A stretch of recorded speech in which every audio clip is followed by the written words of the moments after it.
Salut à tous les Speedy et les Speedettes, c'est 2Speed 999, DSPEE, triple 9. Alors avant tout, nous sommes début juillet, je voudrais souhaiter à tout le monde un très bel été et surtout de très belles vacances, de très bonnes vacances pour tous ceux qui pourront partir. Ceux qui pourront pas partir, bah écoutez, beaucoup de courage. Et puis j'espère que vous pourrez partir peut-être en septembre ou je ne sais pas. En tout cas, voilà. Je pense bien à ceux qui ne pourront pas partir en vacances. Alors aujourd'hui, c'est le deuxième thème que je vais aborder par rapport au thème que vous aviez choisi. J'avais eu quelques propositions. J'avais eu 2-3 messages effectivement par rapport au thème que je vais aborder. Mais bon, j'étais pas encore hyper persuadé de l'aborder. Et puis j'ai eu un énième commentaire Facebook en privé d'un certain Sullivan qui m'a, salut les vélos, qui m'a complètement qui m'a vraiment donné envie d'aborder cette thématique, parce que là c'est trop, là c'est vraiment trop. Donc le sujet c'est effectivement les assassins de motards, voilà, on peut le dire, les tueurs de motards, ces espèces de connards qui vont tout faire volontairement pour nous foutre en l'air. Ça c'est totalement insupportable, j'arrive même pas à comprendre. Donc en gros, le petit Sullivan, il me disait dans une anecdote, donc dans son récit via son commentaire sur Facebook, qu'un soir, alors lui il roule en Z750, donc c'est pas non plus une petite moto quoi, c'est pas une mobilette, c'est pas un scoot, c'est un motard confirmé quand même, malgré tout. Et puis que pendant 10 km, il y a une voiture qui lui a cassé les couilles, qui a tout fait pour le foutre en l'air, qui accélérait juste derrière lui, qui lui mettait des coups de volant, enfin, il a failli tomber plein de fois dans le fossé. Ça a duré pendant à peu près 10 bornes, et puis il a fini par s'en sortir en accélérant de plus en plus fort. Alors c'était peut-être une route où c'était pas trop approprié justement pour foncer, enfin en tout cas il a fini par s'en sortir. Mais dans ce qu'il dit, lui, l'automobiliste voulait le tuer, voulait le massacrer quoi. Donc voilà, je comprends pas, c'est pas la première fois qu'on m'en parle. Alors écoutez, les automobilistes concernés, enfin des chauffards, des connards, des assassins, si vous avez le moindre souci avec les motards, déjà les emmerdez pas, vous vous en occupez pas. Et puis si vraiment vous voulez vous prendre la tête avec eux, écoutez, proposez-leur de descendre de la moto, vous descendez de la voiture et puis on s'explique. Parce que c'est un tout petit peu trop facile de se planquer derrière sa bagnole, au confort, avec sa carrosserie, et puis dégommer les motards comme si c'était des quilles de bowling quoi. Donc voilà, il y a un truc qui me dépasse là. Donc moi je vous propose les mecs, c'est quand vous voulez où vous voulez quoi, j'ai envie de vous dire. Parce que là, ça s'appelle tout simplement un homicide, enfin une tentative d'homicide, tentative de meurtre. Et c'est inacceptable, c'est intolérable, c'est insupportable. Donc voilà, comme je disais juste avant, si vous avez le moindre souci avec les motards, au pire, vous en discutez. Et puis au mieux, vous êtes indifférent, puis vous le laissez tranquille, quoi. Donc voilà, je n'arrive pas à comprendre. Alors il y a le cas, évidemment, où quand vous dépassez, au dernier moment, la voiture fait absolument exprès de se déporter à gauche, pour que vous puissiez pas passer, mais violemment quoi. C'est-à-dire que si vous n'avez pas le réflexe, vous fout en l'air la voiture quoi. Donc voilà, moi je suis absolument dépité par ce comportement là. Donc ce petit Sullivan n'avait pas eu le temps de prendre, s'il avait réussi à prendre la plaque, il a porté plainte, mais paraît-il que c'était pas sa voiture. Enfin bon bref, c'est un bordel. J'espère qu'ils le choperont et j'espère qu'ils pourront porter plainte. En tout cas voilà, si ça vous arrive, ayez vraiment ce putain de réflexe de prendre la plaque, de prendre l'immatriculation, parce que ce mec là faut le foutre en tôle quoi. Enfin ces mecs là faut les foutre en tôle. Voilà, c'était un putain de coup de gueule. Moi qui aime bien prôner la paix, le respect. Là, dans ces cas-là, j'ai vraiment envie de leur péter la gueule, franchement, leur défoncer la gueule, tout simplement, quoi.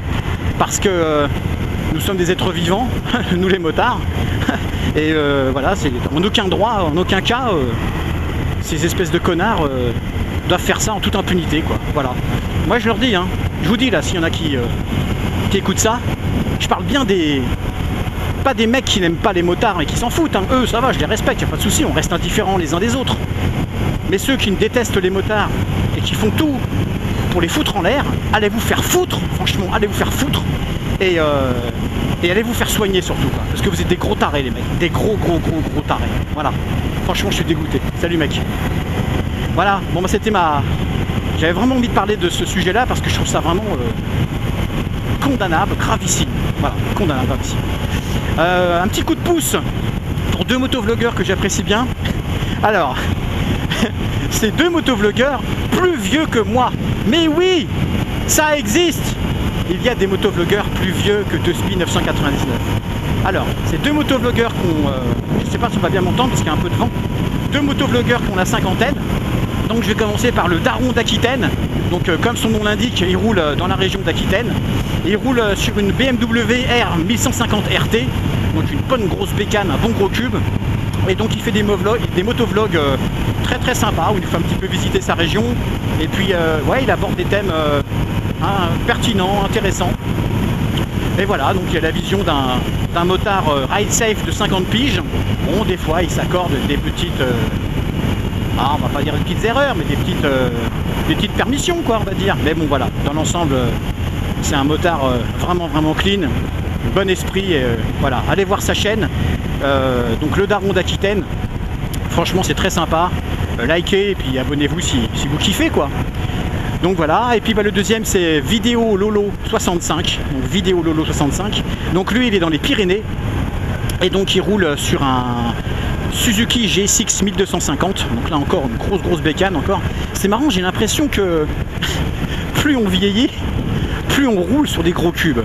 Ne serait-ce pas une façon de nous rassurer au niveau de la symptomatique bilatérale de je sais pas quoi dire, tellement je crois que l'occiput pariétal de mon système vagal diffuse de la merde. Voilà, je dis encore de la merde. Voilà, enfin voilà, je trouve que c'est quand même assez étonnant. On aime bien se rassurer avec des gros cubes. Bon, et puis je crois que surtout c'est des conduites assez confortables du couple, et puis on peut emmener du monde. Je crois que c'est ça qui est sympa. Donc, Vidéo Lolo 65, il roule dans les Pyrénées. Il fait des motovlogs magnifiques parce qu'il fait des super balades, des super promenades à travers les Pyrénées. Donc la montagne, des lacs, le soleil, enfin voilà, vraiment des très belles images. Et puis des montages aux petits oignons, franchement c'est bien fait.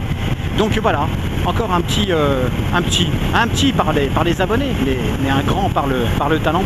Encore un motovlogueur qui vaut vraiment le coup d'aller voir. Et puis voilà, comme je disais tout à l'heure, allez faire un petit tour, likez et puis abonnez-vous si vous aimez bien. Voilà, donc comme quoi hein, le motovlog c'est pas réservé qu'aux petits jeunes. Moi je trouve que c'est sympa, c'est qu'il y en a à tout âge, et puis on a chacun des philosophies de motovlog différentes. Et voilà, c'est sympa, comme ça chacun trouve un petit peu son compte. Voilà les enfants. Bon bah écoutez, je vais vous laisser. Donc si par hasard vous voyez ces espèces de connards de chauffards qui tentent de nous foutre en l'air, vraiment faut les choper ces mecs là. Faut vraiment faut les désinguer, il faut leur niquer leur mère, sale bâtard. Wesh. Non mais voilà, franchement faut arrêter ça d'urgence. Ces mecs là ils sont pétés de la gueule, ils sont pas nets, et voilà, faut choper leurs plaques, et faut vraiment les arrêter au plus vite, quoi. Voilà, salut mec. Ah, petite, je pense que c'était un ZZR. Bon, je vous dis à très bientôt. Encore de très bonnes vacances à vous. N'oubliez pas que avec un temps pareil, quand il fait beau comme ça, on a tendance à se sentir un peu en confiance, à se dire ouais c'est bon, c'est les vacances, je suis zen, enfin je suis zen, pas trop justement, un petit peu d'excès de confiance et puis je fais un petit peu n'importe quoi. Donc n'oubliez jamais que la situation où on a le plus d'accidents nous les motards, c'est quand il fait beau et que les routes sont bien dégagées, parce que justement on se sent bien et on croit que c'est la fête. Ok, donc faites super gaffe. Et puis amusez-vous quand même, profitez bien, ok. Bon bah écoutez, mon adage habituel, hein, la moto oui, mais la moto pour la vie, vraiment, ok. La moto oui, mais la moto pour la vie. Allez, et à tous, bonnes vacances, super bonnes vacances, salut.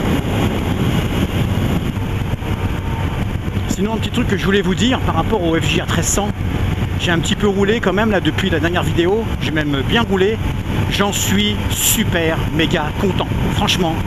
C'est hyper confortable. J'ai pas plus mal au dos en faisant de la moto qu'en étant dans mon canapé. Alors j'ai toujours mal au dos, mais voilà, ça n'accentue pas les douleurs. Donc franchement, super content.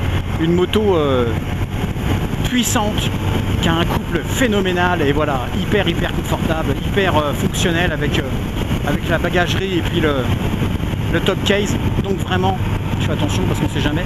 Vraiment super content. Je vous la recommande vraiment. Si vous voulez une moto assez confortable, si au niveau du dos c'est pas ça, et ben c'est un super compromis parce que ça reste très accessible en occasion. Franchement, et donc voilà, c'est pas pour faire du placement de produit ou quoi que ce soit, mais le Yamaha FJR 1300, en plus moi il est en ABS, c'est vraiment un kiff. Voilà, je me suis habitué à sa petite gueule et franchement ça passe crème comme on dit. Voilà, donc c'était histoire de vous donner des petites nouvelles. Et puis vite fait, je revois donc mon neurochirurgien le 13 juillet pour fixer les conditions d'opération, date, convalescence, rééducation, les risques opératoires, enfin voilà tout ça quoi. Et puis bah, je vous tiens au jus. Quoi qu'il en soit, je me fais pas opérer avant la rentrée, ça c'est quasi certain. Voilà, allez, je vous redis à bientôt. Et encore une fois, superbes vacances, éclatez-vous, profitez grave. Allez, encore un petit peu. Salut.